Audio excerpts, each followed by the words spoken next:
Hello guys, a few weeks ago on this channel I posted this video about running Python in Laravel to perform OCR of image. And in that video I used Laravel process facade to run Python directly.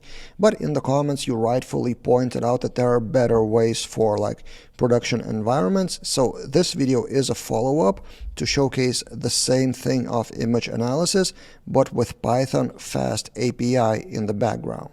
So first let me show you how it works, and then I will explain the mechanism and we will dive into the code. So imagine you upload the image. This is in Filament, and this is the screenshot thumbnail from my other Native PHP daily channel, which you should subscribe to if you are into Native PHP. Then I create the image, and then the status is pending, which should be refreshed in a second or so. And this is the text that was detected from the image. So not only this app is built with PHP, but also other texts in the mobile screenshot itself, although it is pretty small, but it was also detected, and also the colors. So typical OCR stuff. I'm not talking about accuracy in this case, but this was provided by Python, not Laravel. So the question is how to call that Python script in a good way from Laravel. Now let me show you the mechanism. So I will show you two terminals. First terminal is with running FastAPI, kind of a service. You can call it microservice, and these are the post requests to that service. This is my local URL for that, and there's also documentation for that API. This is the documentation. There's general health, and there's analyze, which I exactly use in this case. So these are example responses, 200 or 422, also schemas here. So this is all Python with API with the docs, which is OpenAPI standard. So this is all in the background on the backend. So you should run your Python API on the same server, which you can do in the same Laravel Forge, for example, remotely. So on Forge, you cannot create a Python project from repository, but you can totally SSH to the machine and run that manually. And by the way, you see at the bottom, it also logged my docs and OpenAPI JSON requests. So that's Python. Then on the Laravel level, we have Q. So these were my previous testings. Ignore that. But this is at the bottom is analyze image job, which was fired automatically by Laravel. And as you can see, it analyzes the image in roughly half a second. But how does that actually work in the code? So this is Filament admin panel, but you don't really need to know Filament that much. Basically, you need to understand this. After creating the record, the job is dispatched to the queue with the record of the new image, and that analyze image job looks like this. So we update the image to the status of processing, then we try to analyze the image and then update the record to complete it or catch an exception if any kind of exception happens. And also there are 3 tries with timeout 60, so you can manage what happens if Python script is failing for whatever reason. You may retry later. Now, what is that analyzer analyze? And this is, I asked Claude Code to build 2-in-1 option. So image analyzer is an interface where I can have 2 analyzers at the same time. In the app service provider, I bind image analyzer interface to separate image analyzer depending on the config. So the previous video calling Python with process became Python image analyzer, which inside in the analyze method has this process run. And then this new version, the follow-up, became HTTP image analyzer, which calls the API like this. API URL, API token needed by that API, and then HTTP request to analyze, which you saw already in the API docs on the Python level. And then of course a lot of things may go wrong here, so exceptions here and there. So try catch connection, then response failed, then something in the result decoded unexpectedly. So of course we need to cover those. And then in the config services, I added Python to basically switch between API Python or process from Laravel. And then the final part of the puzzle on Filament level is refreshing this page. So this comes in image analysis info list. This is in Filament with polling interval. It's just wire poll with live wire. Of course, you can use something like WebSockets for that, but this was the simple implementation. So every 3 seconds by default, it is refreshed and shows the results. But of course, it's not necessarily only shiny and happy path scenario. What if something doesn't work along the way? What if, for example, Python service fails for whatever reason? Let me simulate and demonstrate that. So I'm uploading another image, another thumbnail from my another YouTube channel, AI Coding Daily, where I tested Kimi K3. And before hitting create, let's stop the Python server. So I just hit Control-C and it's shut down now, so it doesn't work at all. Meanwhile, queue work is still active. I've restarted that. I had to restart my computer. So this is a fresh queue, and now I hit create and now it is pending. And look at the terminal, it is running and, well, failing again, and then failing should be the third time final fail.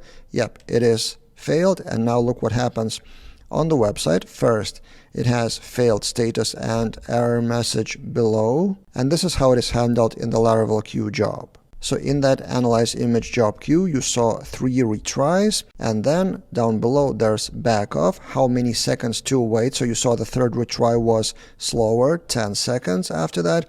And then in case of failed, this is what happens. There's a private function mark as failed, which is also called if something goes wrong with the script itself on try catch. So mark as failed just updates the database data. Then what happens in the info list in Filament, it is refreshed as you saw every 3 seconds, and then it is refreshed only if the status is pending. If the status changes to failed, it's not refreshing anymore.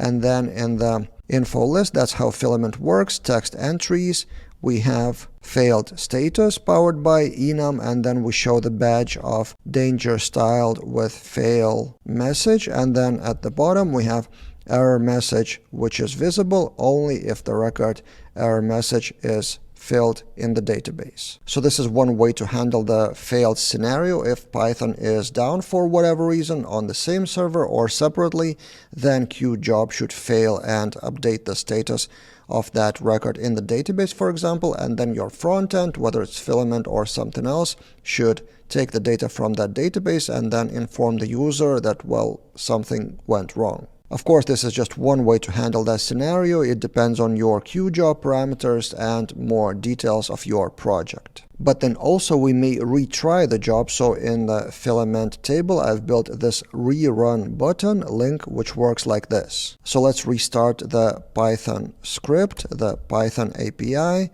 It's running again, back online. Then the queue work doesn't automatically retry because, well, it failed. This is in the color differently, meaning that it's like totally failed. But then in the image analysis table in Filament, we have action rerun, which updates the record to pending and then dispatches the job again. And now look what happens. I hit rerun, confirm, and now running and done successfully. It's just it didn't refresh here, but if we go to view page, we have the data here successfully filled in from the Python server, and we can take a look that this post analyze was successfully called. So this is how you can handle retries. Now another scenario, what if Laravel queue is down? So this is another image, and let's stop the queue in Laravel. For whatever reason, it may be not running while Python server is still online and waiting for queue work to call it.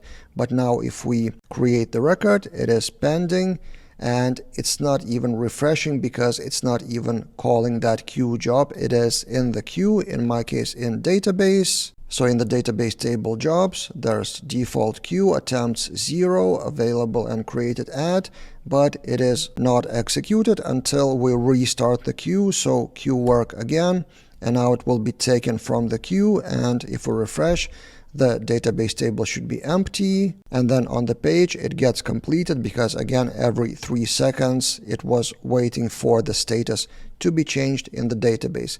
Again, probably this is not the most efficient way to refresh every 3 seconds, and probably you would use something like WebSockets for that, but this is just for the demo. And actually the whole topic of calling external service or different programming language tool from Laravel, is on Twitter by Taylor Otwell. So they wrote a Forge monitoring service in Go, and I'm excited that they will talk more about this topic more at Laracon. So I'm excited what will they release or announce or talk about, because it seems like there will be more of such cases where Laravel is the web layer, but then something like Python or Go or other languages will perform the jobs that they are better at, and Laravel will call them and monitor and manage. So that's all about the Laravel side of this project, but I shot a separate premium video, 22 minutes, about Python side of this video for Laravel developers who want to understand the Python side. So this is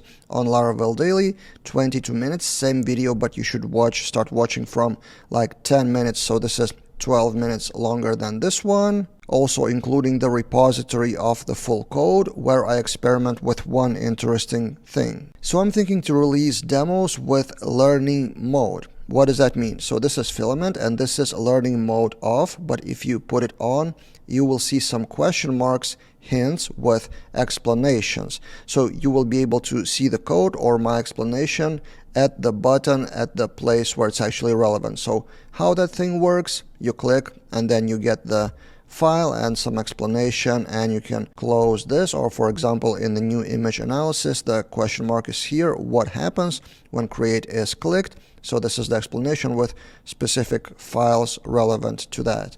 So I will do more experiment like this one, and the link to that repository will be for premium members with that longer video. And by purchasing premium membership, you're supporting me to continue with those experiments with Laravel, but also around Laravel.